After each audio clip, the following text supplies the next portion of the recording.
you. All right. Parshas Vayeira. You don't need battery? Well, time to speak about Parshas Vayeira. We're on. You're on. Okay. There we go. Live.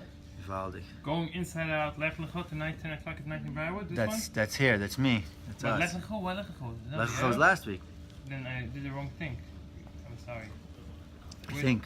You didn't post. I'm sorry. I didn't post on Facebook this week. You're right. Wow. My mom is copied the wrong ziemlich Yeah, ganzen. it starts with the beer. Ah. The beer. Next Here. thing you know- Okay. All right. Lamaisa. Oh, okay. Cute. A nice ha'ara in the parsha. Right. Where do we got a chomish? Should I get a chomish? Yeah, get your phone. Yeah, chomish. Okay, shkoyach. Where's he posting? I don't see posting. I didn't see any postings yet. Breslov New Hempstead. Of Oh, course, wow. but yeah, there's nothing Briarwood 10 food and four- drink. This is a 40 hummus. years. You wanted a hummus. I got your Now phone. that's chomish. So, How's that? No, I just posted yeah. In general, this week's parsha obviously is the parsha of Achnasas Zorchim. The famous, No, only the best of it. the famous memra from the Baal Shem Tov that when he was a nistar, he swore that no one could know that he's a tzaddik. Actually, that mamash no one knew, and he used to run a krechme, and they had a place where a bed and breakfast. Him and his wife. Him and his wife out in the What was forest. his wife's name? Udal? No, the daughter. What was the wife's name? I'm not quite sure. So Muchnik? I'm not sure. That was his name. Chaim Mushke. How much? So he said to his wife that I'm going out to the forest, and he would do his famous this for like weeks on end. He would be out in the forest. He said, though, whenever a guest comes, please come and get me, and I'm going to go and attend to his needs. See, the Baal Shem Tov held that Mamash, even though he was out in the forest doing the highest things of his this, so he held that the greatness of being Machnas Orchim is something that's unimaginable. And there's a famous saying, things written about the Reb Nachman, that he had the Sefer HaNisraf. I think it was the Sefer HaNisraf, one of the very esoteric svarim that he wrote, that he dictated to Reb Nassan, and he sat in the room there for many, many hours. Please help yourself, guys, to the hot food. And he sat there in the room, Reb Nassan said, with pen in hand, and the Rebbe would dictate and he would write. He said he was revealing to him the secrets of the world that no one's ever seen, no one's ever heard before. He said at the end he walked out spinning as if he came out from the Idra, from Mom sharing the deepest secrets. And he said, I didn't remember anything other than the Rebbe speaking about the greatness of making a bed for a guest. So see that. I think Amnon Yitzchak says about this week's parsha, says that the Medrash brings down that because of the schus that Avram Avinu brought in these three guests, we were zeichet to the man in the desert. So he makes the calculation that the man in the desert was 2.5 million people, 2 meals a day for, so it came out to like 86 billion meals. So he said, not so bad. Yeah, not so bad. Chaim with some seltzer. Chaim. On my side, amen. Ha'ara, to bring out a modern day point from the first two psukim in the parsha, or maybe even the first pasuk. Hashem appeared to Avram Avinu, Vayeira Elav. Hashem b'leinu mamre. V'yoshev Pesach Oil k'chem yinam. He was sitting Pesach Oil. He was sitting in the field, in the entrance, the foyer of the tent.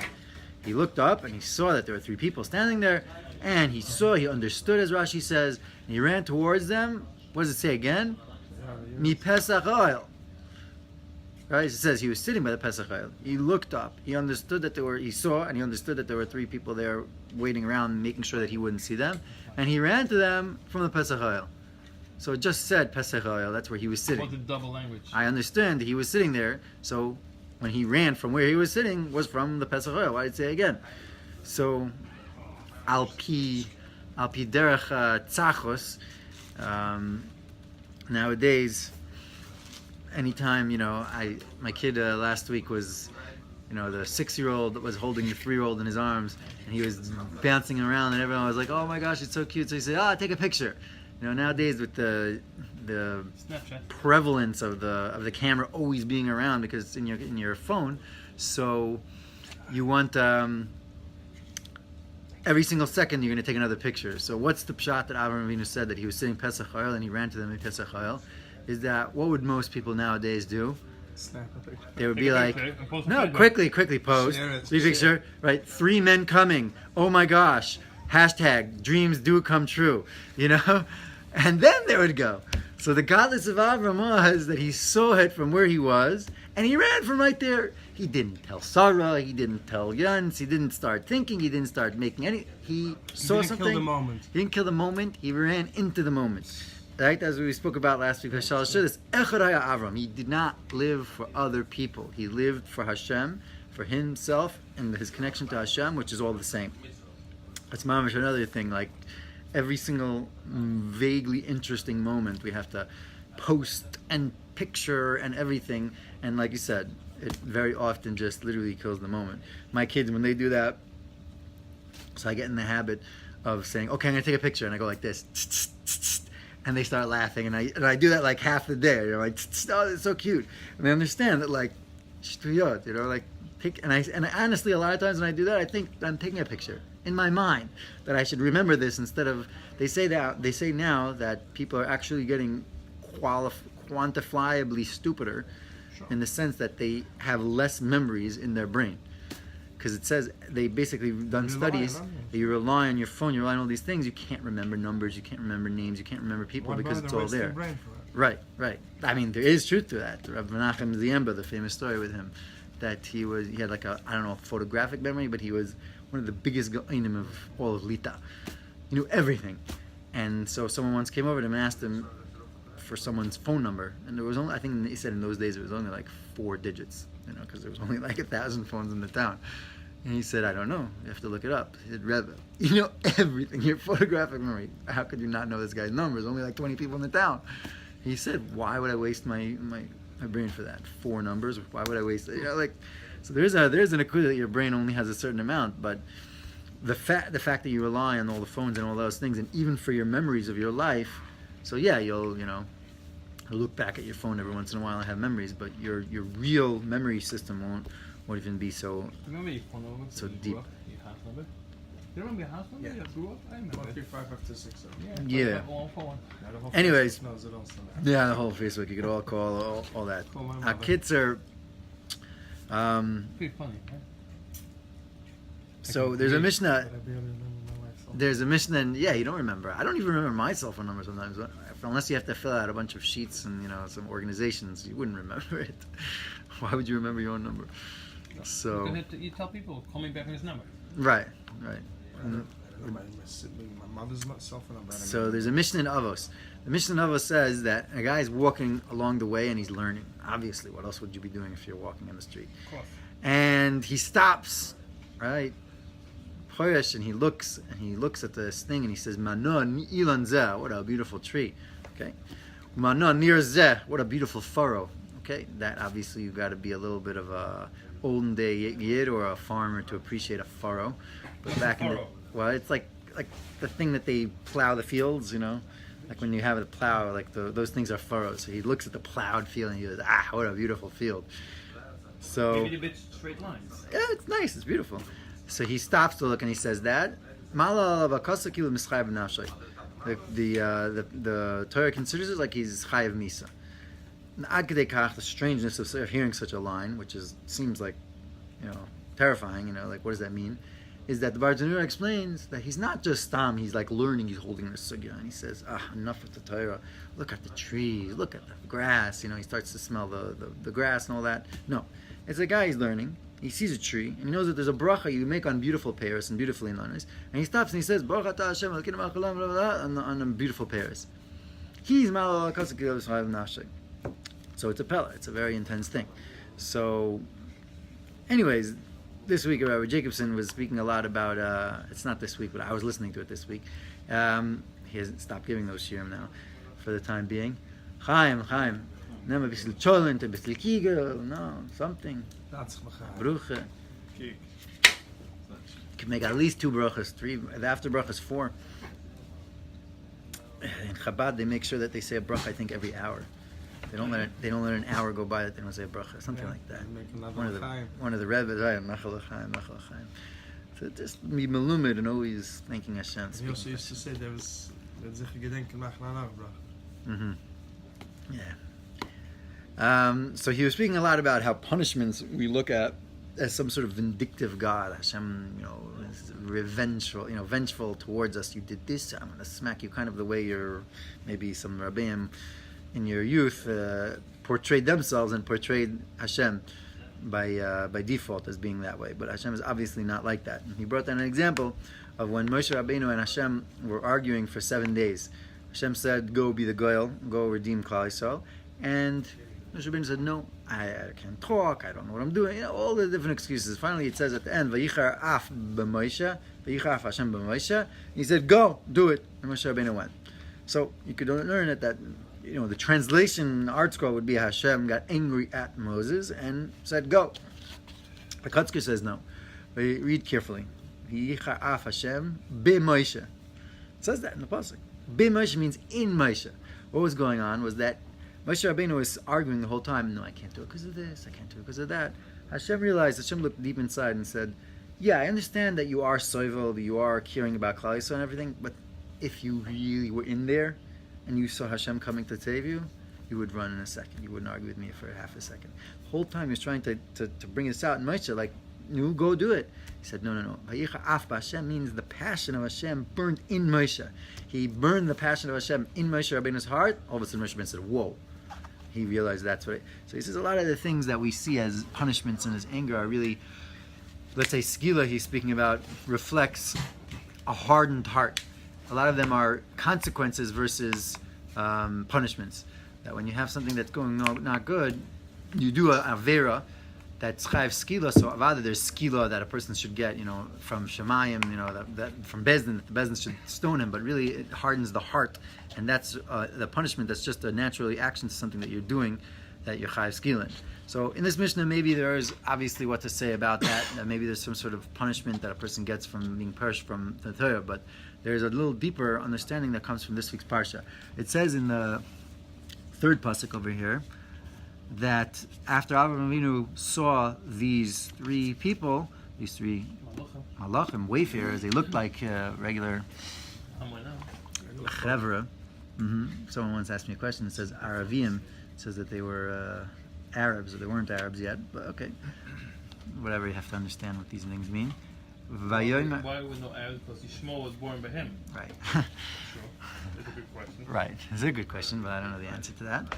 But Vayoimar. Malachim is Middle Eastern. Middle Eastern people. Middle Eastern fellows. Non-Jewish Middle Eastern fellows. I guess Yishmael adopted that clothing. Right, because the way of dress. Oh, maybe there's 2 things. You have Arab and you have Ishmael. Right. Okay. I think it's 2 things. I don't know An Arab is an Arab. I don't know the. Muslim and Arab. I don't know the Muslim and difference. Arab, they both. It's like Hillary Clinton said. They're nice people. Don't separate them. Yeah. Vayoimar Adonai imna matzasi chem beinecha anos avar. Now I have the Mikros Gedolos. I go 14 pages. He says one of the pshatim that Rashi brings down is that he's saying to these people, my master, please don't go. Please don't go from your servant. Come, I'm waiting the whole day just to do the mitzvah of Knesset Zorchim, even though it's the 3rd day of Mila, and all the amazingness of what he was doing. He says, please don't leave. But the other pshat that Rashi brings down is that he was speaking to Hashem. What was going on over here was that Avraham Avinu was in tremendous pain. Not just physically from being 100 years old and giving himself a Mila and going through the 3rd day of pain over there, but psychologically and emotionally from the whole world making fun of him and from all the different things that he was going through, and he had no children and all that. He was just in a lot of pain. And all of a sudden, in this extremely painful moment, Hashem himself comes and is mevaker chola, is menachim him. And you can imagine if Hashem comes, obviously, he brings with him, not just malachim, he opens up all of Avraham Avinu's eyes, and he starts to show him all of the Yidden doing milas, all of the simcha coming from Mila, all of the Yidden that are not barely religious, that still connect, and all the Yidden that are going to go into Shemayim. He starts giving him all the visions of tremendous things that when you're in such a place, you don't feel anything anymore. You don't feel any pain. It reminds me that there's just a side note to paint that point, to highlight that point. When I made the Siyam Hashas, this past, the last cycle, this cycle has been more difficult, but that cycle, I decided I was going to try to do it, and I learned through Shas, walked through Shas, read through Shas, whatever it was.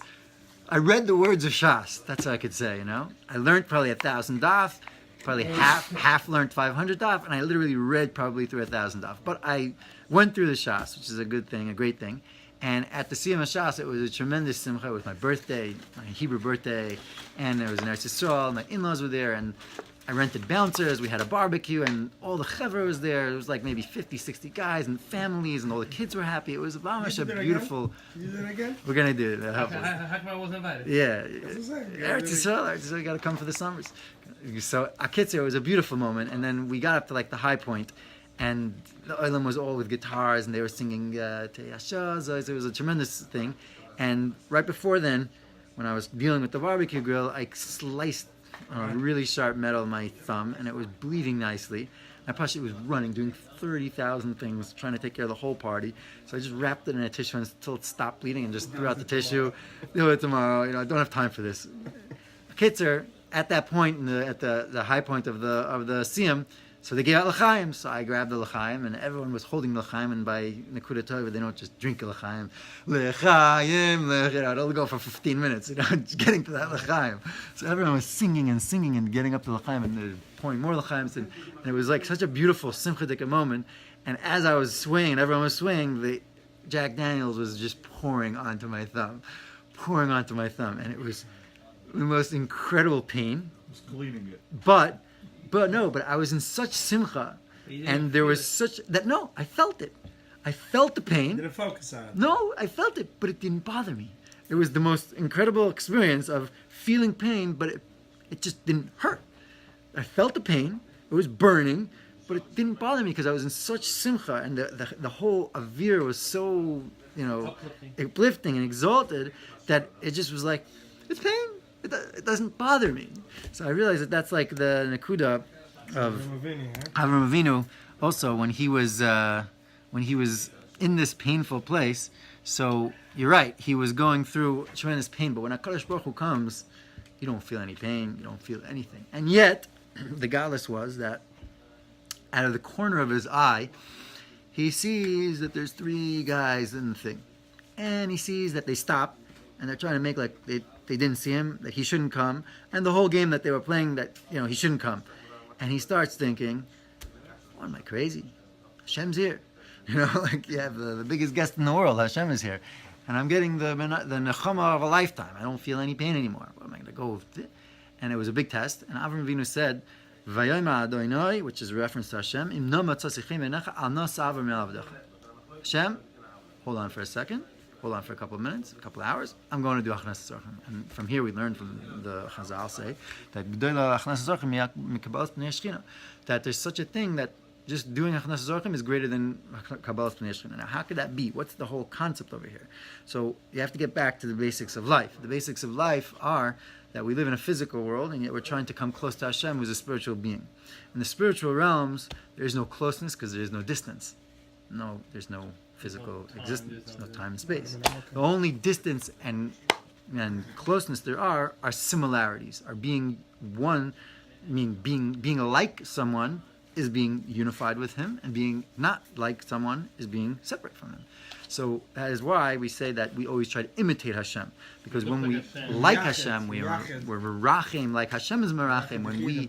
So what is HaKadosh Baruch Hu be'etzem, the deepest thing? This is all brought down in Derech Hashem in the beginning by the Moshe Chaim Matzad Ramchal, that the Hashem is the ultimate giver. The essence of Hashem is that He needs nothing. He needs no one. The whole creation, the whole existence that we can ever say that we exist is Hashem giving to us.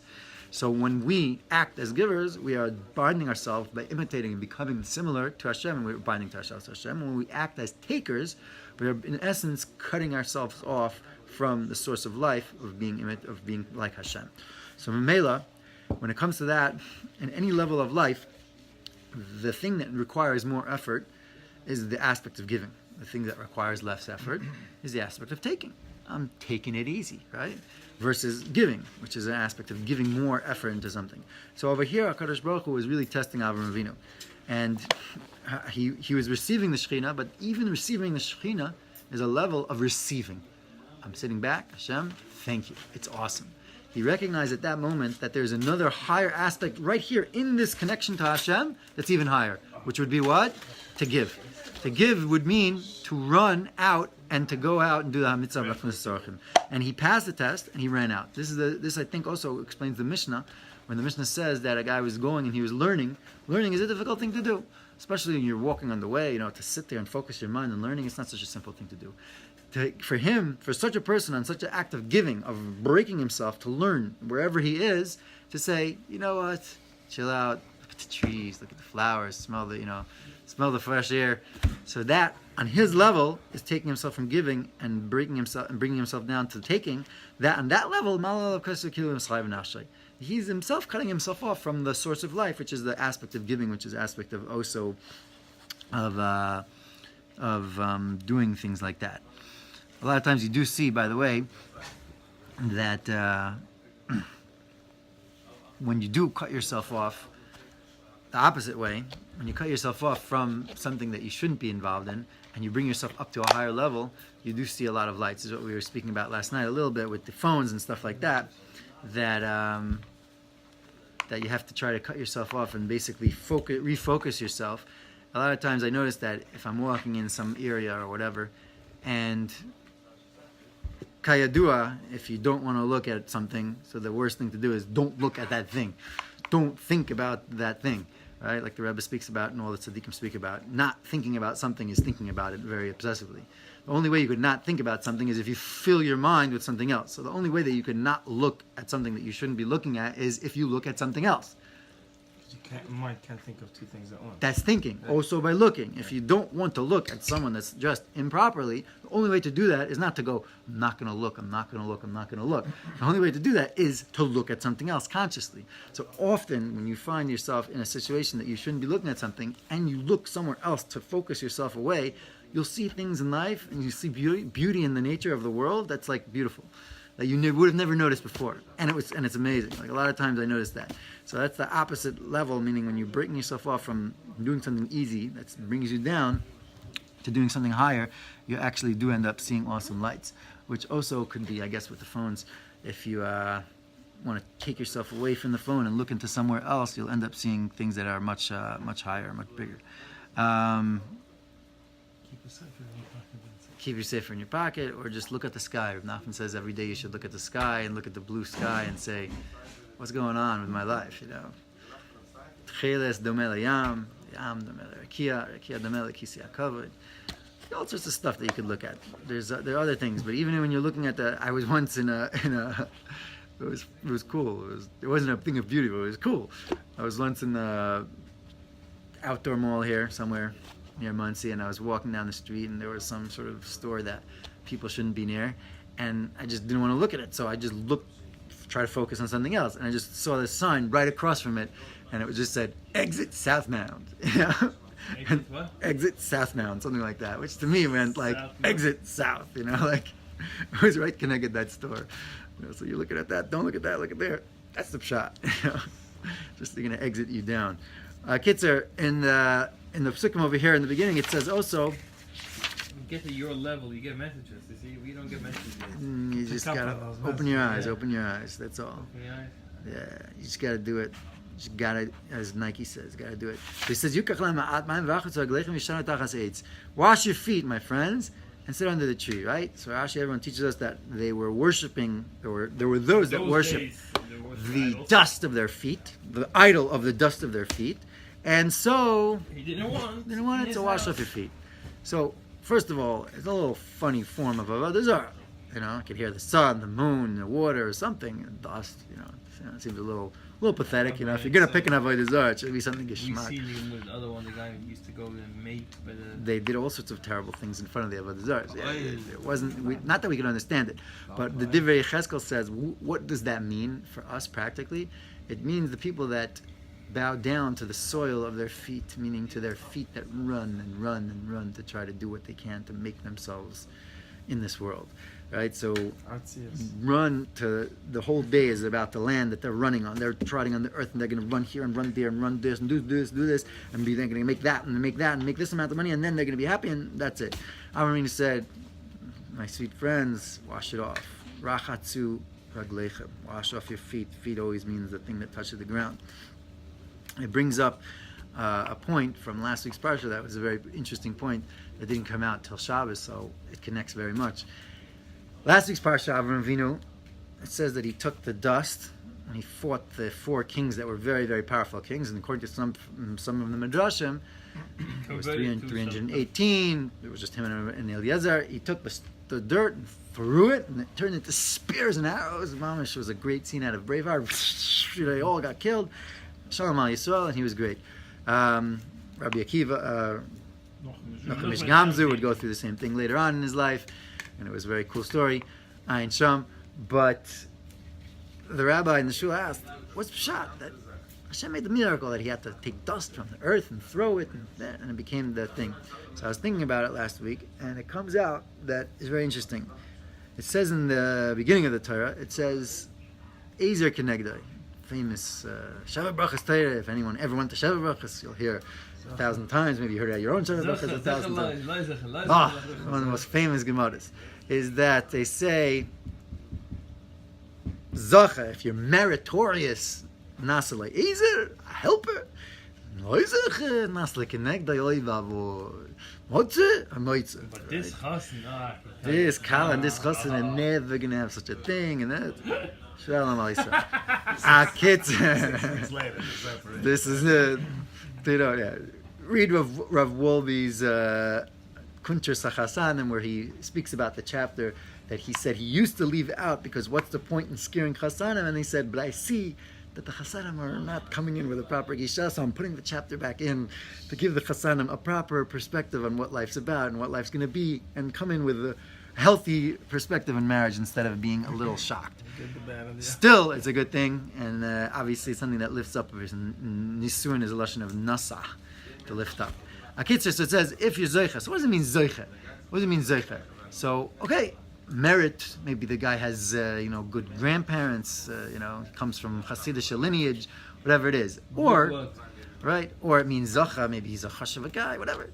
But according to the Baal Shem Tov, the way he always translates zacha is a lashon of zachus, of purity. That a person who's pure, and Rav Arush brings this down a lot of times in his book, that if you stay pure, meaning you don't have your eyes on 10,000 different places and different people, so then your wife is going to be Ezer. If not, then it's going to be Kenegdai. So what does it mean, though? Mm-hmm. So what does it mean to be pure? What does it mean, Zacha, like Nasli Ezer? So a woman, by definition, is someone whose mind and her heart are very, very connected, which is why they're much more expressive in their emotions. They are actually showing their emotions because what they're thinking in their mind actually comes down into their heart and it comes out. Men, on the other hand, we know X, we know Y, we know Z, we know we should be doing this, should be doing that, and yet we totally act in 17 different ways. And even the things that we know, my heart, totally disconnected. Hence the whole paradigm of trying to make shalom between man and woman. But the nakud over here is that when Zacha, a woman by definition, is more truthful.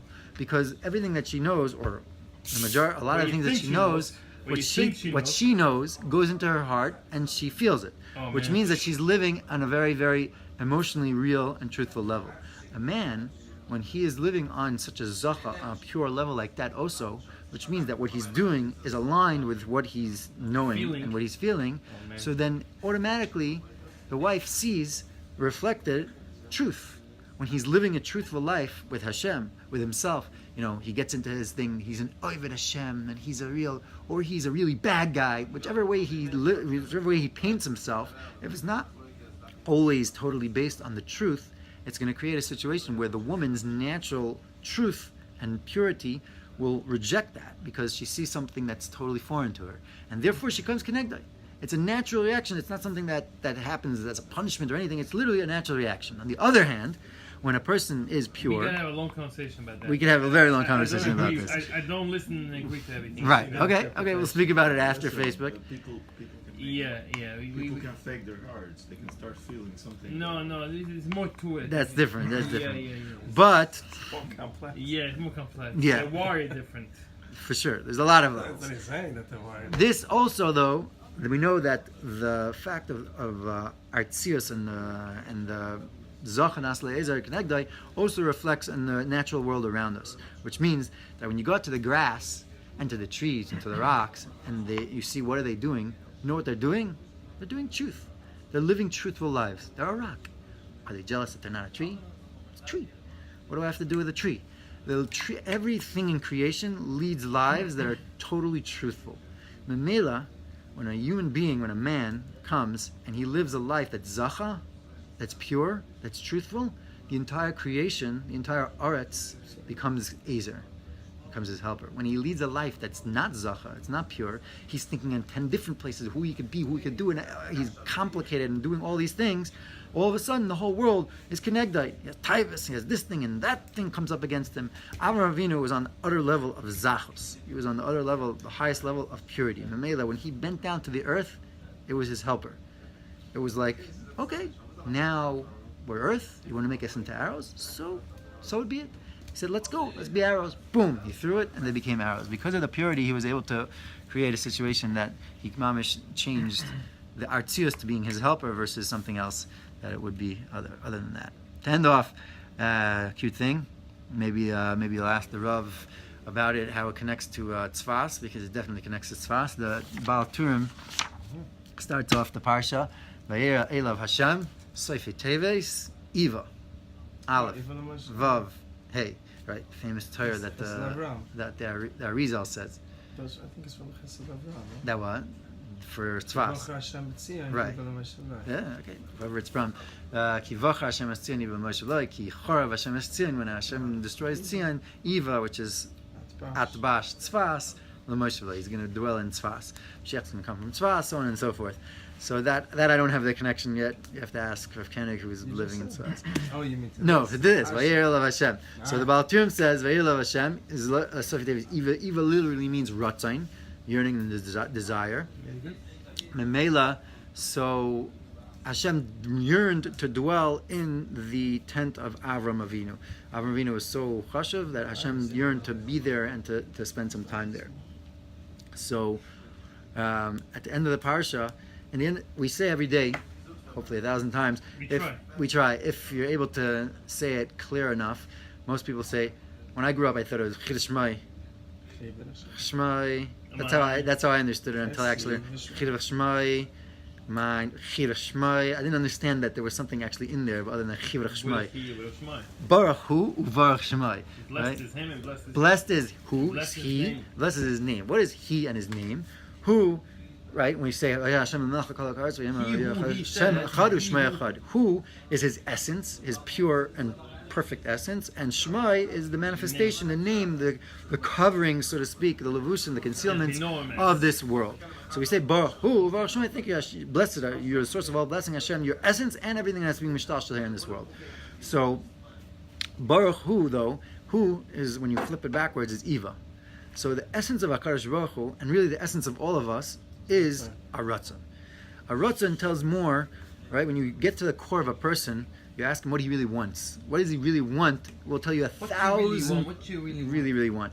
It'll tell you 1,000 times more than his house and his wife and his family and his job and his 1,000 things, right? They say always in therapy, you always start off and they start speaking about their house and this, and then they say business coaches, they get into the business world, so they start to speak about the business and the this and the that and all the different things that are going on in business. Invariably, it goes straight back to the guy's life.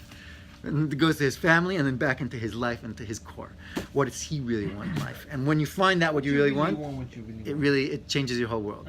So HaKadosh Baruch Hu's essence is who, and our essence is who. In the end of the parsha, just to say something and to skip there and to get to by the Akedah, it says, what do we always understand as being the high point of the Akedah? The Akedah, when you read it every day, or you read it, now. It's such a dramatic account, the Akedah, right? But at the end of the Akedah, when it gets to the highest point, I think The highest point most people would say was this pasuk. Vayishlach Avram es yadai. He bound, right? They were going together. They understood. Yitzchak Avinu said, "Tie me up. I want to be a totally pure carbon." Vayishlach Avram es yadai. He lifted up his hand. Vayikach hasem achel. So he took the knife. Lishchir es benoi. He's about to shecht his son. Vayikra elav. Hold on. Avram, don't do it. Right? So we think the highest point is Vayishchir. Right? Yikach hasem achel. Lishchir es benoi. No, the highest point is read the next pasuk carefully. From what Rav Nachman says in Torah Vav. He says, "Vayikra elav malach Hashem min hashamayim vayemer, Avraham, vayomer, hineni." When the malach said Avram, you think Avram Avinu said, "Oh, thank God, I don't have to shech my son." No, punkt fakir. Avram Avinu was holding up the thing, and he said hineni. Torah Vav, Rav Nachman says hineni is anazam lemeve, is the highest form of keser, of connection to Hashem, is to say anazam lemeve. Everything that existed, everything that will exist, I don't know. Right now, I'm ready to start to exist at this second with you, Hashem. I don't know anything. I don't have anything. Ana zaman lemeve. I'm ready to exist. Avram Avinu lifted up the knife, and he said, "You think that he thought that the Malach could have asked him, okay, now shecht yourself afterwards, shecht your whole family, shecht the world, blow up the whole world." He didn't know what the Malach was going to say to him. He said, "Hineni HaKadosh Baruch Hu. What else do you want from me? Shecht my own son, I'm willing to do that. What else? You have more? Hineni. Ana zaman lemevi. I'm still ready to exist." The high point was Hineni. So when we get back, Hineni. You know the guy who sings the song Hineni? No. The famous singer. You get back to the beginning of the parsha. Vayeira elav Hashem Eva. HaKadosh Baruch Hu was coming down to his tent and saying the highest thing in the whole world is Eva. Is Ratzon. Hashem should help. We should have good ritzonos on Azam Mevei. We should see them the poil with the Mashiach Tzidkenu Racham Gedolim Hevin in the Malmisham. Oh yeah. A guten Shabbos. What's the guy's name? Cohen. What's his name?